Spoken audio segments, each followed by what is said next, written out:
ओम नमः शिवाय। श्री शिव महापुराण दूसरा खंड, अध्याय 27। उस समय यज्ञशाला में जो अपशकुन हुए उनके बारे में सुनो।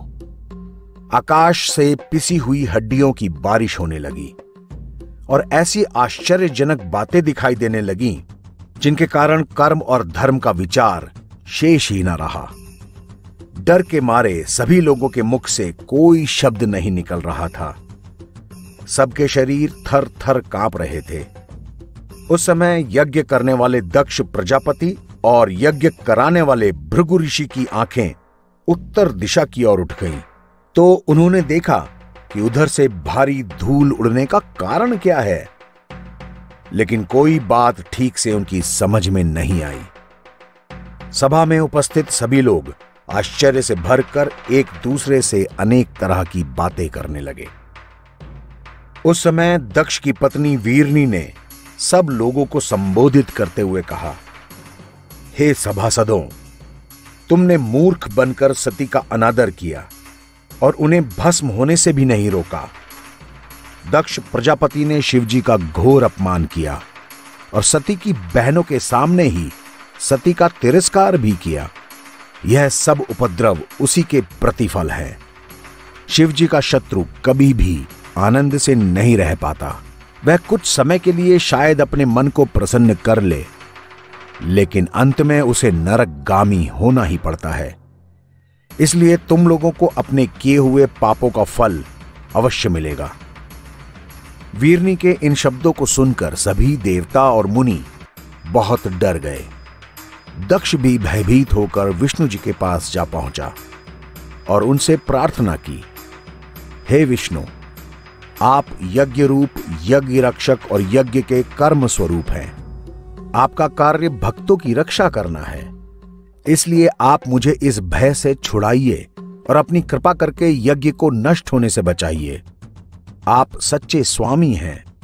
यह सुनकर विष्णु जी ने हंसते हुए कहा, हे दक्ष, जहां तक संभव होगा हम तुम्हारी रक्षा करेंगे, लेकिन तुमने शिवजी से शत्रुता स्थापित करके स्वयं ही संकट का आह्वान किया है। तुमने प्रलयकर्ता और जगत स्वामी शिवजी के साथ वैर करके अच्छा नहीं किया। अब तुम्हें कौन पार लगा सकता है? हम स्वयं और सभी देवतागण भगवान की आज्ञा रूपी रस्सी से बंधे हुए हैं। संसार में उनके समान बलवान अन्य कोई नहीं है। कोई हजारों उपाय भी क्यों ना कर ले, शिवजी की कृपा के बिना किसी भी कर्म का फल नहीं मिलता। जिस स्थान पर पूजा करने योग्य शिवजी की पूजा नहीं की जाती, वहां कोई भी कार्य सिद्ध हो ही नहीं सकता। हे नारद, विष्णु के मुख से इस तरह के शब्दों को सुनकर दक्ष बहुत चिंतित हुआ और दुखी हो गया। अन्य सब लोग भी भय के मारे कांपने लगे और इस तरह कहने लगे कि अब हमारी रक्षा किसी भी प्रकार से नहीं हो सकती। जिस समय सभी सभासद आपस में एक दूसरे का मुख देखकर चिंता कर रहे थे, उसी समय वीरभद्र अपनी सेना लेकर यज्ञशाला में जा पहुंचा और बहुत जोर से हुंकार करने लगा। भैरव और कालिका आदि भी अपनी सेना समेत वहां आ पहुंचे। उस समय वीरभद्र का स्वरूप ऐसा था कि उनके 5 मुख, 3 नेत्र और 10 हाथ थे। वो अपने मस्तक पर जटाओं को धारण किए हुए थे और उनके ललाट पर अर्धचंद्र सुशोभित हो रहा था। वे रुद्राक्ष की माला पहने, शरीर पर भस्म लगाए, बैल पर बैठे थे। उनके सभी अंग वज्र के समान अत्यंत कठोर थे। वे अपने सुंदर हाथों में अनेक तरह के शस्त्र लिए, चवर छत्र धारण किए, शिव शिव शब्द का उच्चारण करते हुए परम विचित्र स्वरूप से भली भांति अलंकृत थे। उनके चारों ओर 10 लाख सिंह खड़े थे। शार्दूल और हाथी चारों ओर से उनकी रक्षा के लिए चैतन्य खड़े थे। उनकी सेना ने आते ही चारों ओर से धावा बोल दिया।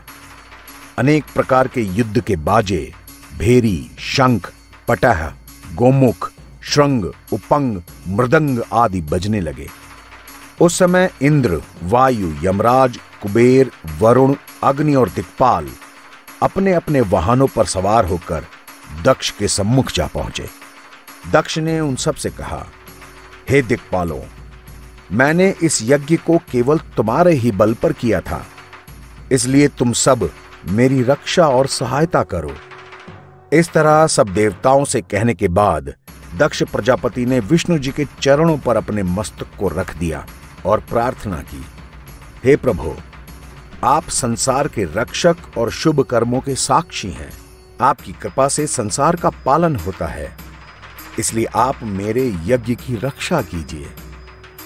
यह सुनकर विष्णु जी ने उत्तर दिया, दक्ष, जहां तक हमारा अधिकार है और जहां तक हम में शक्ति है, वहां तक हम तुम्हारे यज्ञ की रक्षा अवश्य करेंगे।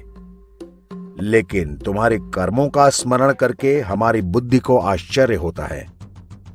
ब्रह्म स्वरूप शिव जी के क्रोध से तुम्हारी कोई रक्षा नहीं कर सकता, इसलिए उस शिव नामधारी ईश्वर से विरोध कर कभी हित साधन नहीं हो पाएगा।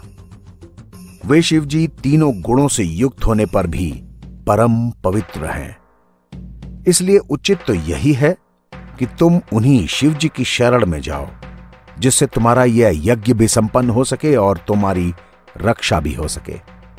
इस प्रकार दक्ष और विष्णु में बातें हो रही थीं कि वीरभद्र की सेना चारों ओर से इस तरह घिर आई मानो कोई समुद्र घिर घिर कर आकाश की ओर बढ़ रहा हो।